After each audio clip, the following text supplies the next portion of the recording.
Awas, jangan sampai keliru, jangan salah, jangan keblinger dalam bersyahadat.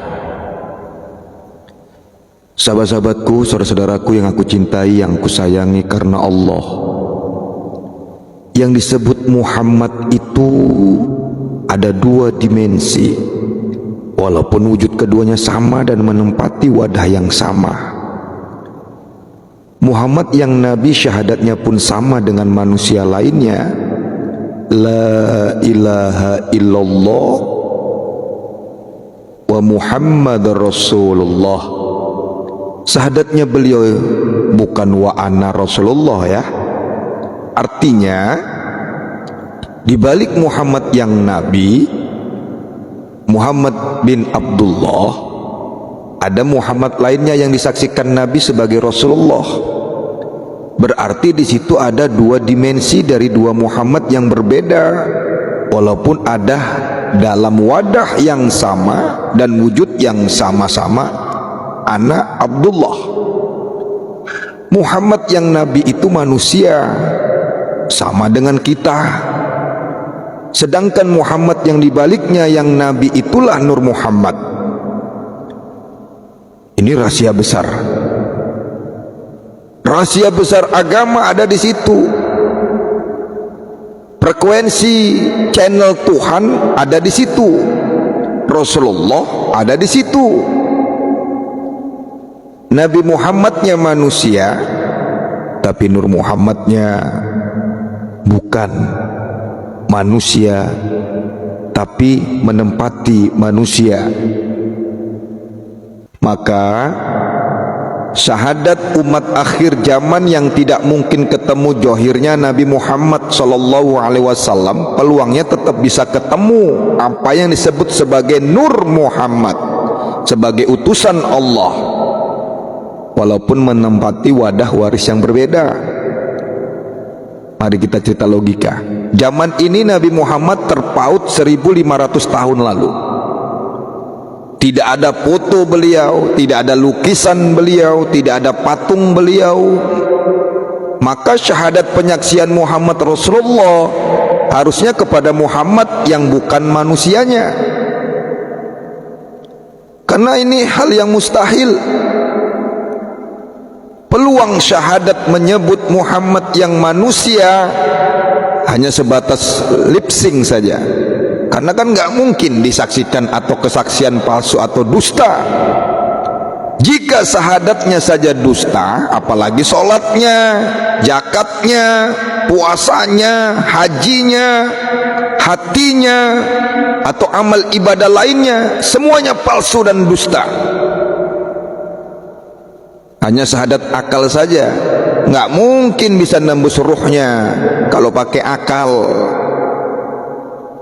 Benar syariat syahadat akalnya saja, tapi hanya sebatas ucapan saja, tapi tidak bisa berkesaksian.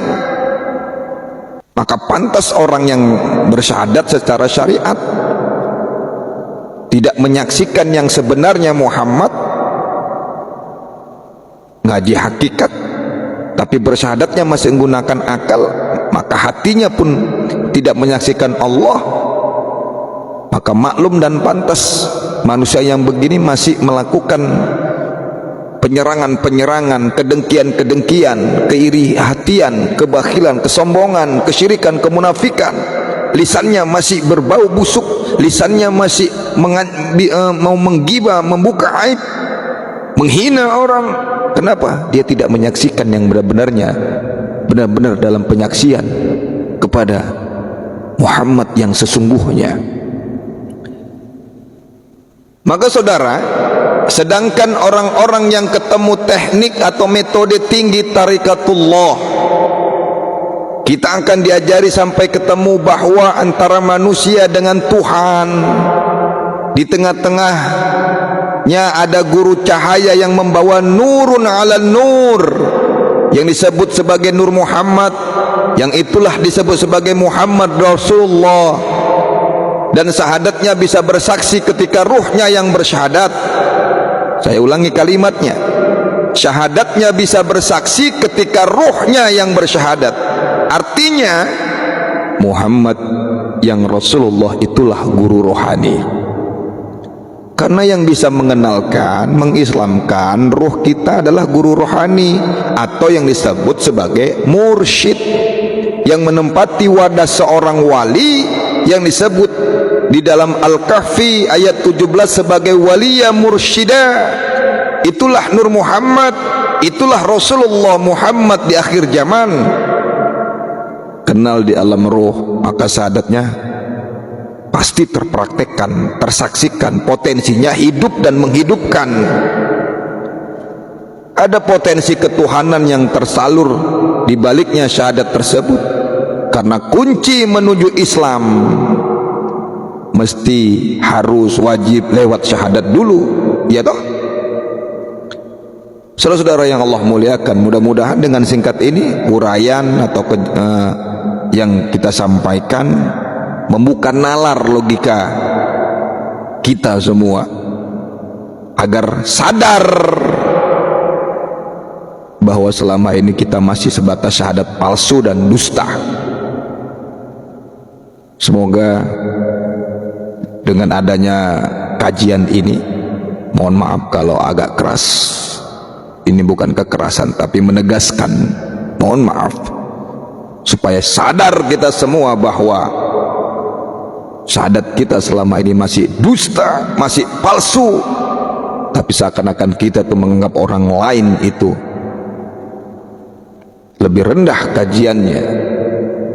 Kalau kita syahadat kita saja palsu, pasti sholat kita palsu, puasa palsu, zakat kita pasti palsu.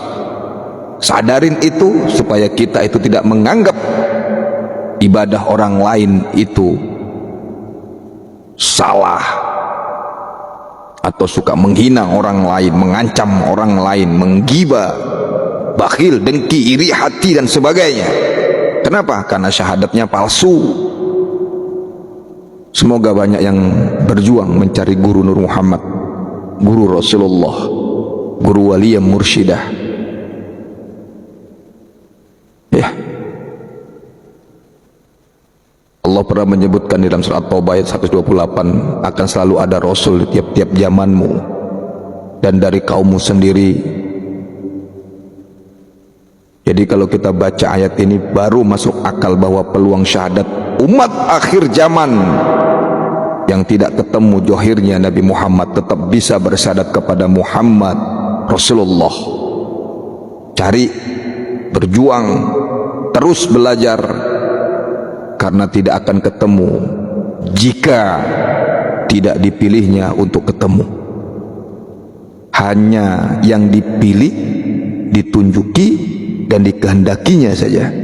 Maka Tuhan itu harus dirayu. Kalau nggak dirayu, nggak bakalan turun ridho dan rahman rahimnya. Jangan terpukau dengan agama dogma syariat yang selama ini tuan-tuan ataupun kita pelajari dengan akal, akhirnya debat dan debat, merasa paling benar sendiri. Kenyataannya sangat jauh berbeda prinsip praktiknya. Cerita ma'rifat tapi bibirnya masih suka mengumpat. Cerita ma'rifat tapi suka menggibah orang, masih berburuk sangka, memutuskan silaturahim, menghina orang lain. Itu bukan ma'rifat. Apa sebabnya? Karena syahadatnya palsu, prakteknya nol. Karena harusnya prakteknya itu harus lewat apa? Tariqatullah yang benar, yang mursyidnya itu sampai ke mata rantai Rasulullah Sallallahu Alaihi Wasallam. Mohon maaf zahir dan batin. Saya Mukhlisin Al-Khalidi, Tariqatu Satariyah wa Naqsabandiyah wa At-Tahidiyah. Assalamualaikum warahmatullahi wabarakatuh.